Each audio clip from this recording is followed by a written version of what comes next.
Viewers, be honest. Have you ever stolen something? Maybe you swiped a pack of delicious cookies, or maybe your friend's favorite thing for pranking. These might be small indiscretions, but compared to the things that have been stolen throughout history, they are downright pathetic. What's a pack of cookies compared to a huge bell, an entire house, an aeroplane, a giant ship, or even a skyscraper? Damn!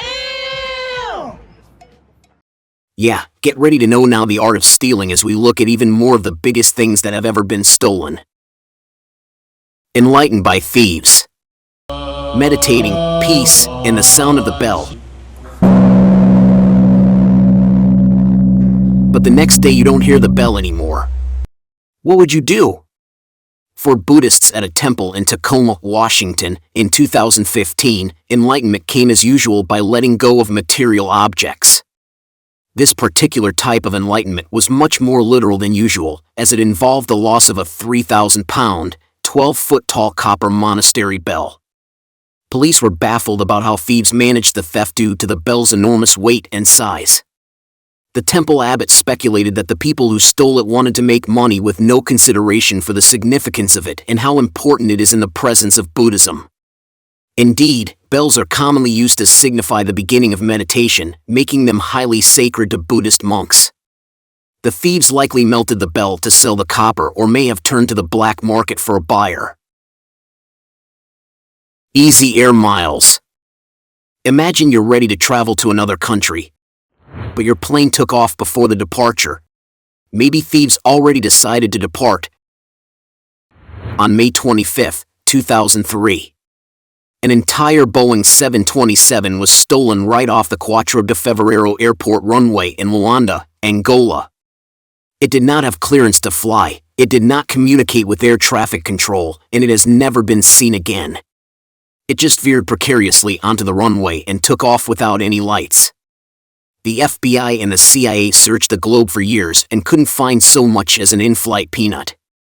2 men were seen boarding the plane before it took off: American pilot and flight engineer Ben C. Padilla and a mechanic from the Congo named John M. Mutantu. Neither of the men were even certified to fly a 727, but both had been helping to carry out renovations on the plane in the months prior. Padilla's sister has stated that she believes he was somehow coerced into stealing the plane and is now held against his will somewhere. Because Padilla was previously found guilty of fraud, others have speculated that the theft was a money-making scheme. The mystery to this day remains unsolved. Tanks a lot. If you could drive any vehicle on Earth, what could be? It's a small car, or it's a tank. I think you like tanks, right? They're huge, intimidating, and great big cannons on the front. In my opinion, they're the perfect vehicle. Of course, you need the right credentials. Not just anyone can drive these war machines, though try telling to this guy, Sean Nelson. On the evening of May 17, 1995, the citizens of San Diego who were commuting through the city witnessed the terrifying sight of a tank rolling down the streets. Former U.S. Marine Sean Nelson had swiped an M60A3 Patton tank from the California National Guard Armory and was rampaging through the neighborhood. Now, an M60A3 tank is 31 feet long and weighs more than 57 tons fully loaded. Luckily, this tank wasn't loaded, but not even the biggest fire truck of the time would have been weighty enough to stop this rolling monster. As Nelson plowed through the streets, he destroyed vehicles, crushed lampposts, and rolled through barricades. Luckily, no one was seriously injured. Pursued by police, Nelson's joyride came to a halt after he drove onto a road barrier, getting stuck in the process. Police opened the hatch and ordered the thief to surrender, but Nelson refused, and then, let's just say he didn't survive the removal process. The danger was over, but how did he steal a tank from the National Guard Armory, a facility surrounded by 8-foot chain link fences with 3 runs of barbed wire to stop trespassers from entering? Not to mention all the military personnel on site. That evening, the armory's gates were unsecured because the personnel were working late. At 6:30 p.m., Nelson simply drove into the compound completely uncontested before breaking the locks on not 1, not 2, but 3 different tanks before starting the M60A3. At 6:45, he crashed through the gates and rolled onto his rampage. Empire state of crime. We hear about robbers making off with phones, cash, and other important things. How about a building? And not just any building. In 2008, the New York Daily News pulled off one of the biggest heists in U.S. history by stealing the most iconic skyscraper in America, the Empire State Building. Before you ask, no, the reporters didn't heave the 1,400-foot-tall tower away. Instead, they stole it through the magic of paperwork. Journalists from the news submitted fake documents to the city's clerk's office, seeking to transfer the Empire State Building into their hands. The deed had the name Nellis Properties LLC, which, as some may have noticed, is stolen spelled backward. If that wasn't cheeky enough, they listed King Kong star favourite and infamous bank robber Willie Sutton as witnesses and notary. Just 90 minutes later, the Empire State Building was legally transferred from Empire State Land Associates to the fictitious Nellis Company owned by the newspaper. Don't worry, the reporters didn't turn the building into their own personal penthouse. The very next day, they returned the $2 billion building to its rightful owners. What was the reason for this elaborate stunt? The best kind of reason is to prove a point.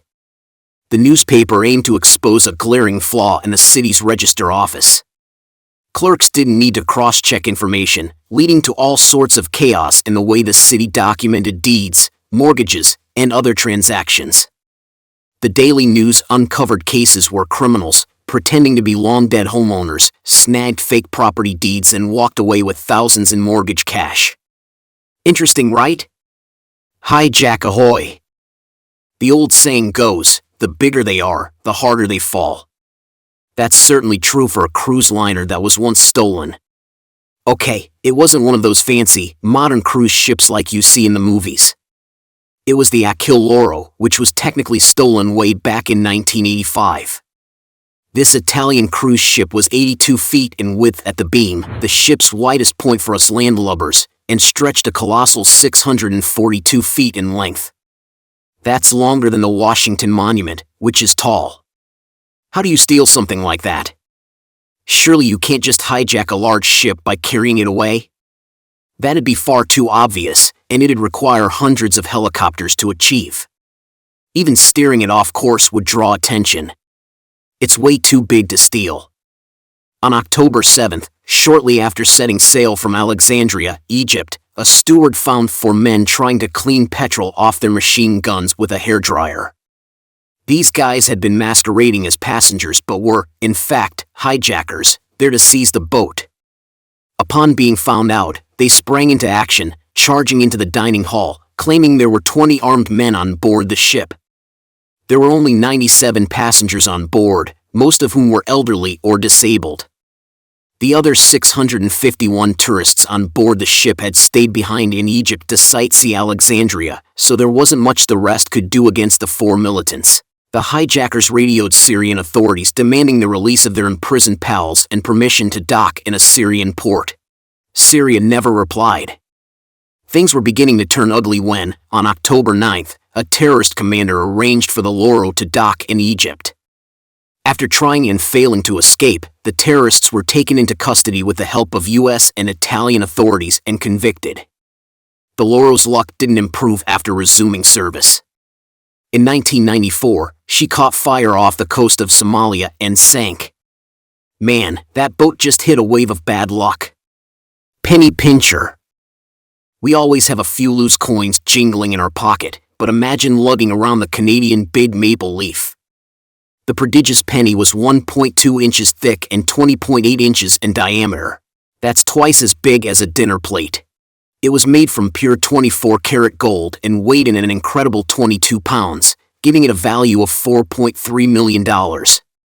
Now, that's a coin that could literally break the bank. One side showcased Queen Elizabeth II, on the other was Canada's national symbol, the maple leaf, hence its name. Issued by the Royal Canadian Mint in 2007, it proudly held the Guinness World Record for the largest gold coin until 2011, when a 1-ton Australian coin outdid them.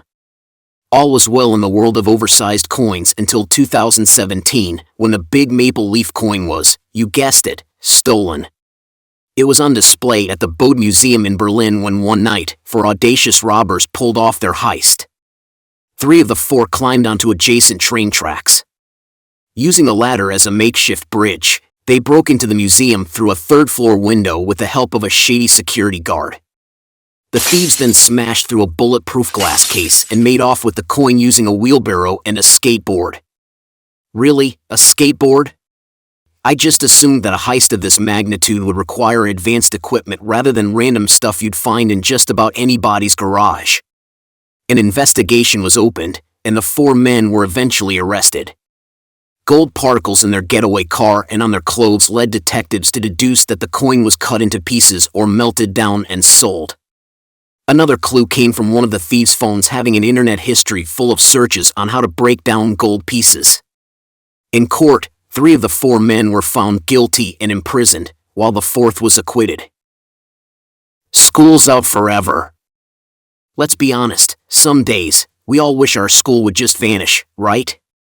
Well, that wish came true for students at Uitsig Secondary School in Cape Town, South Africa. The story starts in 2019 when the secondary school, the equivalent of an American high school, had to close its doors. The neighborhood was taken over by violent criminal gangs. People were being threatened, and the school became a target for terrible vandalism. Uitsig even tried employing security guards, but the crooks chased them off, turning the area into a war zone, with staff and students often getting caught in the crossfire. Following this, the finances set aside for the school's repairs dried up fast, deteriorating it until it shut down completely. Back in the day, the school used to show off an auditorium, cafeteria, and 5 classroom blocks. Since then, thieves have pillaged the building brick by brick, leaving only a carcass of what was once a school. Take a peek at Google Earth, and you'll see how the school disappeared in just 6 months. Everything from windows, electrics, plumbing, and blackboards were scavenged. Rumor has it that they sold the bricks for 31 cents each and $6.23 for every window. So, next time you find yourself complaining about school, just be glad it didn't vanish off the face of Google Earth. Not your house. We all have that fear that a thief is going to break into our home and make off with our belongings. But what if the house is made by a thief? Back in 2021 in Luton, UK, this exact scenario happened. Mike Hall was a vicar who'd been working away from his Luton home, fulfilling his holy duties in North Wales. In August, his neighbors called out of the blue, telling him they'd seen an intruder in his home. Understandably worried, Hall rushed back to Luton, only to find that the keys to his front door no longer fit. A stranger opened the door, and Hall forced his way in. Once inside, the vicar found his Luton house looted, the plaster on his walls stripped bare. It turned out the stranger was a builder who was renovating his home. He demanded an explanation because he hadn't ordered any building work. That's when someone else appeared and told the confounded clergyman that the house they were all standing in was his, and that it was the vicar who was trespassing. It turned out that while Hall was away, thieves had broken into his home through a window and changed the locks. Then these cunning fraudsters used a fake driving license to impersonate the reverend, created a bogus bank account in his name, and phoned up solicitors, claiming to be Hall. They instructed them to sell the house for £131,000, a little over $150,000, way below its real market value, so it'd sell quickly. Consequently, the new owners now legally possessed the home, and there was nothing the police could do. It sounds stranger than fiction, right? The case is ongoing. No arrests have been made, and the new owners are still refusing to hand the house back to its rightful owner. The poor priest must be living a hellish nightmare. I hope our house is safe, or maybe you didn't lock the doors. Well, these tiny mistakes can cause huge problems in the future like this. Talk about mistakes, and watch which tiny mistakes cause huge consequences.